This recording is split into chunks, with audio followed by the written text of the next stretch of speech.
On this episode of Newt's World, as the United States and Israel continue their attacks on Iran, I wanted to explore the broader global impact that the war in Iran could have, particularly with China. I'm really pleased to welcome my guest, Steve Tsang, director of the SOAS China Institute.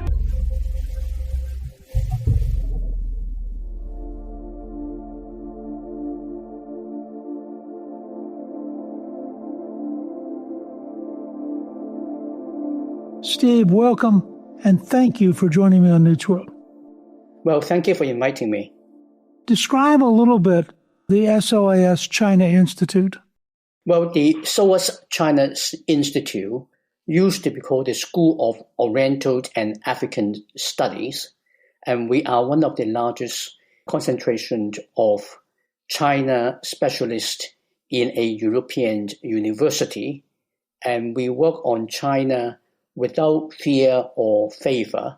So when the Chinese government or China as a whole does something that we should appreciate, we say so. But if it says something or does something which is not so good, we will criticize it openly. From your perspective, how do you think the Chinese see the Middle East today? Well, the Chinese government sees the Middle East as offering good opportunities for China. We have to bear in mind that China today is not the China of 15 years ago or earlier. China today, under Xi Jinping's leadership, has a well-developed global strategy, and that global strategy is not, on the one hand, simply competing with the United States for global hegemony, but it is about establishing Chinese global preeminence, for which the United States undermining its global standing and support from the international community would be helpful. And from their perspective, at the moment, the United States is doing a very fine job fulfilling Xi Jinping's global strategy in the Middle East. It is alienating friends. It is making the U.S. appear as a bit of an unreasonable hegemon. From that perspective, how do you analyze the recent purging of the Chinese military? The purging of the military, here we really are talking about the purge of the single most senior and important figure in the Chinese military, General Zhang Youxia. Now, General Zhang was not only the most senior officer in uniform in the Chinese military, but he's also somebody who had a strong personal and family connections with Xi Jinping. So if any Chinese general could try to pursue a path of modernizing the People's Liberation Army in the way that he thinks is most appropriate, but not necessarily following every single words of Xi Jinping, that would have been General Zhang Youxia, who has indeed long past retirement age and was kept in office by Xi Jinping by special arrangement. And that, I put it to you, sir, was exactly the reason why he was being sacked, because he was not simply doing everything Xi Jinping has said needs to be done. Xi focused on strengthening the political loyalty and party control over the military. General Zhang Youxia did a bit more in terms of promoting the professionalism of the military. Was it designed to consolidate Xi Jinping's unchallengeable power, or to send a signal about shaping the military in a certain way? Well, it's a bit of both. The problem with Xi Jinping, a problem he created, is that in his last 10 years, he has replaced collective leadership by his own strongman rule. When you became the strongman leader, you have to constantly remind others that you are in control and in charge. So even people who were promoted by him as his protégés will have to be purged in this new paradigm, whereas in his first 10 years in office, he did not purge one of his own protege at all. Now, in terms of the strengthening of the PLA, Xi Jinping believes that it is vitally important to make sure the PLA is first and foremost loyal to the party and to him as supreme leader. That will give the military great fighting capacity. But General Zhang realized that moving forward, the PLA may well actually have to get into combat, for which military professionalism and actual training and combat readiness is more important than just political loyalty. Not saying that he disregards the political loyalty. He simply did not put political loyalty ahead of the actual combat capacity. And that is where the problem comes in. But once you have somebody like General Zhang Youxia being removed by Xi Jinping for doing what he thought was the right thing for the military, I don't think you are going to find another general in the PLA who will attempt to do that moving forward. They will simply say to Xi Jinping, yes, sir. If you want me to jump, my only question, sir, is how high? Not whether jumping on this moment is going to be right or whether it is going to bring the ceiling down in the floor below. Some people have suggested that Xi Jinping now has so consolidated power that he may be the most powerful Chinese leader since Mao Zedong. I think he is clearly the most powerful leader since Mao Zedong. And I think Xi Jinping is aiming to be the most powerful leader, including from when Mao Zedong was in power. He is not trying to imitate Mao Zedong. He is not going to attempt a restoration of the Mao Zedong era. He is creating, establishing, and consolidating the Xi Jinping era, which he believes will be the greatest ever. Which means, in part, that he's much more dangerous in the long run than Mao. In the long run, yes, there is a global vision that Xi Jinping has envisaged for China, and that vision is one of establishing Chinese global, not regional, preeminence. And I use the word preeminence very carefully because he is not intending to establish Chinese global hegemony in order to replace American global hegemony. He has no intention of filling in the shoes that America may willingly or unwillingly be forced to vacate. He is creating a new pair of shoes to replace the old pair of shoes, and it will be designed by China at Chinese standards and at a timing of China's choosing. But he does indicate that he would expect this to be achieved when it reached the point of the centenary of the People's Republic of China, and therefore 2049 or 2050 at the absolute latest. I think we in the West probably, even though we're currently celebrating our 250th anniversary as a country, we probably underestimate how important psychologically that date is in commemorating the consolidation of China under the communists, and that setting goals for that date sort of supercharges them emotionally. Oh, I think you're right. It is absolutely important to Xi Jinping. It would not necessarily be so important to the Communist Party as a whole. I mean, they would always have wanted it to be a big celebration. But Xi Jinping had defined that as the date when his China dream of national rejuvenation needs to be achieved. And his idea of the China dream of national rejuvenation, if I may borrow from your president's language, is to make China great again. And to make China great again is about recreating what Xi Jinping believed was the rightful and best time in human history. And he believed the best time in human history was when China was number one in the world, so powerful, so rich, so advanced, so civilized, that every other nation would voluntarily choose to defer to China, respect China, and embrace Chinese leadership. And that's what he meant, that China will not need to exercise hegemony, but China's preeminence will simply be embraced.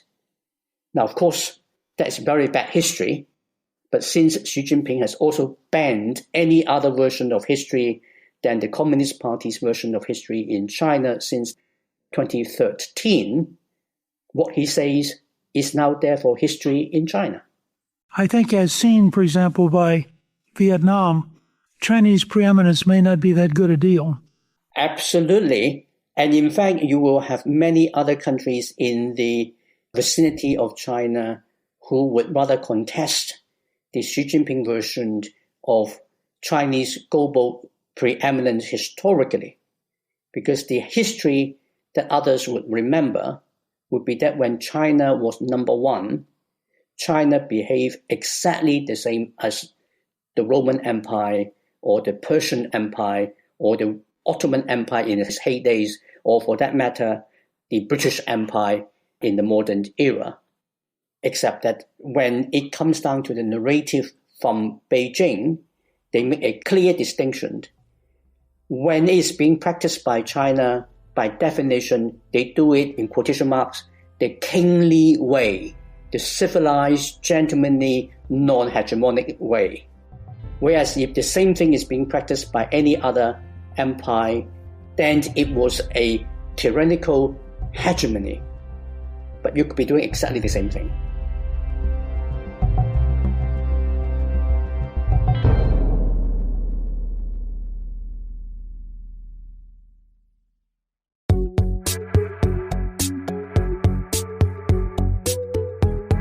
There's this mythology of the peaceful China, but in fact, if you watch the gradual growth of the Han, they're gradually absorbing all sorts of people around their periphery. Well, indeed. I mean, Xi Jinping talks about China's 5,000 years of history, where China evolved from a principality in the Yellow River basins to a continental-sized empire. And he said China had never invaded anybody ever, that there's not one single imperialist gene in the Chinese gene pool. Well, a lot of people who are now living in the boundaries of the PRC may disagree if they were allowed to do so. And even the concept of Han itself was a very mixed one, because if you look at the Terracotta Army, you would see that the soldiers in the Terracotta Army have very different features. Some of them have features that are very Oriental looking. Some of them have features that are rather Caucasian looking. And so even in that conceptualization, when China was being brought together in the first empire under first emperor of Qin, the Qin army itself was cosmopolitan rather than one single ethnic group. And then we're talking about 200 BC. There's a long tradition here. It's important for people to realize that Xi Jinping, in fact, makes up the history that is appropriate for what he wants to do. Absolutely. And the history is there to, in that language, serve the people. Who are the people? The party represents the people. So from that perspective, how do you think Xi Jinping and his team think about the Middle East? Well, the Middle East matters to China because the Middle East is an important source of energy security for China, which still really matters. The Middle East is an area which historically has tied the United States down. The Middle East is an endless source of conflict and trouble, which will make whichever country happen to be the global hegemon a lot of headache. The Middle East is part of the global South, and in Xi Jinping's conceptualization of the New World Order, the global South is very, very, very important indeed. And because Xi Jinping talks about in his words, the internationalization of international relations. And the construction of this conceptualization is that the global South constitutes a clear, indeed overwhelming majority of the world's population, and the same of member states of the United Nations, And with China being forever, again, his word, forever a part of the developing world, therefore the global south, China is the natural leader. China represents the interests of the global south. Therefore, the international system, including the UN, needs to be democratized and put not the interests of the elitist, small democratic West first, but put the interests of the overwhelming majority global south as represented by China first. Then you have a better world. And that is how that transformation is meant to happen. Not by creating a new world order to replace the existing one, but by capturing the existing one to make it into something different. But that can only be done with the support of the global south, and the Middle East is an important part of it. Given that, where does Iran fit into Xi Jinping's thinking and his approach? Well, Iran has been an important, comprehensive strategic partner for China. And China was able to use its relationship with Iran not only for strengthening energy security, but also for achieving a significant diplomatic success when China brokered a rapprochement between Saudi Arabia and Iran before the Gaza war started. And since the Gaza war, Iran was able to cause a lot of disruptions which cast a negative light on the United States for supporting Israel very, very closely, and therefore strengthened China's standing in the Middle East. That China is projecting that China is there without private self-interest, but supporting the oppressed people against the Israeli aggressions backed up by American hegemony. That's the kind of narrative they are able to put forward. And if you're looking at people in the region, the Chinese narrative does have some attractions. Does President Trump's decision to attack Iran once again undermine the efforts of the Abrahamic Accords in the effort to create a common front among the Arab countries? President Trump's attack on Iran, from the Chinese perspective, poses some problems, serious problems, but also create a huge amount of advantages to China. The first thing that would present is that if the Western alliance criticize Russia for the war in Ukraine, how can the Western alliance not criticize the United States for using force against Iran? Because there is no more threat posed by Iran to the US directly, immediately prior to the conflict, than there was posed by Ukraine to Russia. So that was a helpful thing for them. And the very substantial disruption of the global economy will be pinned on the United States because the United States started the war. China didn't do it. And the Chinese, before the conflict started earlier this year, was working very hard to buy as much oil as they could to increase the strategic oil reserve because they were expecting that the US might well use force against Iran. So they are preparing for it, and it takes them a few months before they will really feel the economic pinch. But in the meantime, Western economies and economies in the global south, which are not prepared for the war, are suffering, and they will be blaming the United States for it. Is China comfortable with the idea that they too may be caught up? You look at the Strait of Hormuz, which is the current big topic, and it strikes me, correct me if I'm wrong, but the one set of tankers that have been getting through are carrying oil to China. The Chinese are not completely comfortable with that at the moment. The reasons why I think the Chinese are not completely comfortable with that at the moment is that it looks like that the Iranians have delegated the powers to attack shipping across the Strait of Hormuz to local commanders, that the central command and control system of the Iranian armed forces has not yet been fully restored to good functionality. So until that is being delivered, the Chinese cannot be sure that the local Iranian commanders will be able to differentiate a Chinese ship from a non-Chinese ship and guarantee this absolute safety of a Chinese ship sailing through the Strait of Hormuz. But when Iran get back to a situation where that command and control is fully reestablished, then the Chinese will feel much more comfortable that the Iranian partners would respect Chinese shipping. And after all, a lot of the Chinese shipping going through the Strait of Hormuz are going to Iranian ports, buying Iranian oils and sending them back to China, which is a mutually beneficial thing.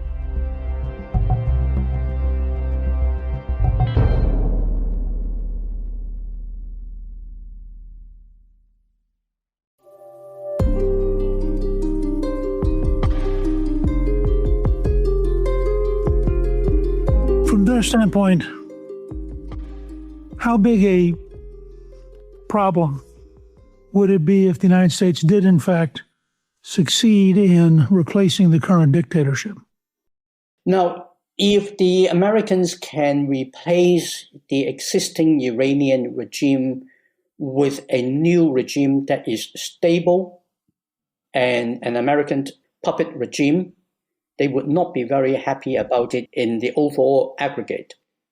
But then there would be the advantage that stability and order to the international economic order would be restored. So it was not a terrible result. But I don't think the Chinese are calculating on that basis. I don't think the Chinese see it as a realistic prospect that the United States will be able to replace the Iranian regime, because all that the Iranian regime needs to do is to survive. And unless the Americans are prepared to put in ground troops in substantial numbers, it is very unlikely that the United States can deliver a regime change. And the Chinese would certainly be happy to do what the Iranian friends asked them to do to support the regime to survive in this crisis.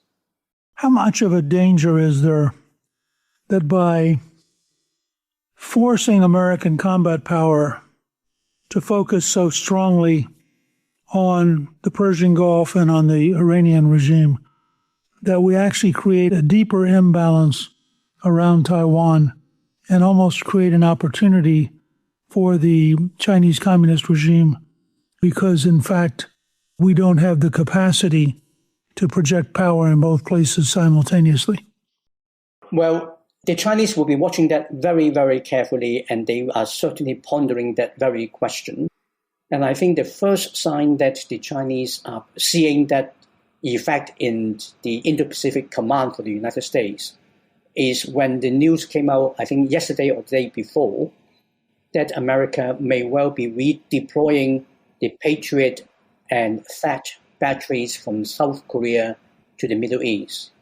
And that's an indication that the United States are redeploying important assets from the Indo-Pacific Command away from that command to the CENTCOM operational areas. But will that therefore result in China invading Taiwan? I don't think so. Now, I don't think so because we have to understand where China is coming from, what China's plans are. Xi Jinping has a plan for Taiwan. He absolutely intends to take Taiwan by force if necessary, which is probably something he recognized will be needed. But then he also needs to be sure that the PLA is ready. Now, the fact that at the moment the United States is not in a good place to defend Taiwan because of the diversion in Iran and the shortage of ammunitions is not a guarantee of Chinese success unless the PLA is ready. And what we have seen in 13 years of Xi Jinping in power is that he is a calculated risk taker. He's very careful. He takes risks, but very carefully. He has not ever been reckless at any point in the last 13 years. And going to war over Taiwan, assuming that the Americans are unable to interfere, is reckless. Because that's not a guarantee of an easy, quick victory across Taiwan, one of the most difficult operations. And Xi Jinping has a much longer time frame for Taiwan to be taken back than it has to be done in the next 3 years. The German army could not figure out how to cross 21 miles. The Taiwan Strait's 140. That's actually a big problem, not a small one. And the Strait of Taiwan is one of the most treacherous waters to cross. And you mentioned about the German army couldn't actually cross the English Channel, but we even have a problem of the much more powerful Allied powers having to prepare for 2 years before they could do the Normandy landings. And continental Europe had enormous number of ideal landing beaches. Taiwan had a dozen or less beaches where any kind of landing could be done. And they are short, they are small, they are beaches that faces steep cliff with very short distance. So they are much more difficult amphibian operations to begin with. And that's why I think the Chinese would be very careful. They have only very recently built up the kind of capability that they could launch amphibian attacks on Taiwan. They have not trained for them. They have not therefore prepared for them. If they draw the lessons that the Americans can run out of ammunition so quickly in Iran, then they will also be realizing that, in fact, they can be running out of ammunition themselves too. Because your smart weapons needs to have a very large stock before you can actually start using them liberally for an operation like that you can't afford to lose. When you look at sophisticated systems like the Patriot, they're really expensive. And they take a long time to build. It's not like you can churn them out every half hour. Well, it's not like the Second World War paradigm any longer. Nobody is today able to build a warship a day and 100 aircraft a week in shorter time space, which the United States wartime economy in the Second World War was able to do. Nobody can do that any longer because those weapons have become so complicated, so sophisticated, and therefore time-consuming to get them right. Yeah, I think that part has been, at least for me, it's been a surprise how relatively fast you use up all of your munitions. Yes, I'm not a military expert, but it would seem to me that is partly because the pre-war planning was actually the old paradigm. Because we have, in the West, the experience of the Ukraine war. And a lot of the planning should have taken into account the Ukrainian experience. And a lot of your Patriot and others expensive anti-air missiles would not need to have been used by the Gulf states or Israel or the United States in the Middle East to take out Iranian drones. They could have been taken out by anti-drone drones that a country like Ukraine has managed to produce and field. And if we have talked to the Ukrainians, and if we have basically told the Ukrainians, we supply you with your missiles, share your technology with us about the anti-drones before we do what we need to do, I think the Ukrainians would have said, thank you, we'll help. How can we help? It's been fascinating to watch, particularly with drone warfare, how rapidly it's evolved and how different the world is becoming. Absolutely. I'm really glad that you take time to talk with us because I think you bring a different perspective and much deeper understanding of Xi Jinping. Steve, I want to thank you for joining me. And our listeners can follow the work you're doing at SOAS China Institute by visiting your website at soas.ac.uk.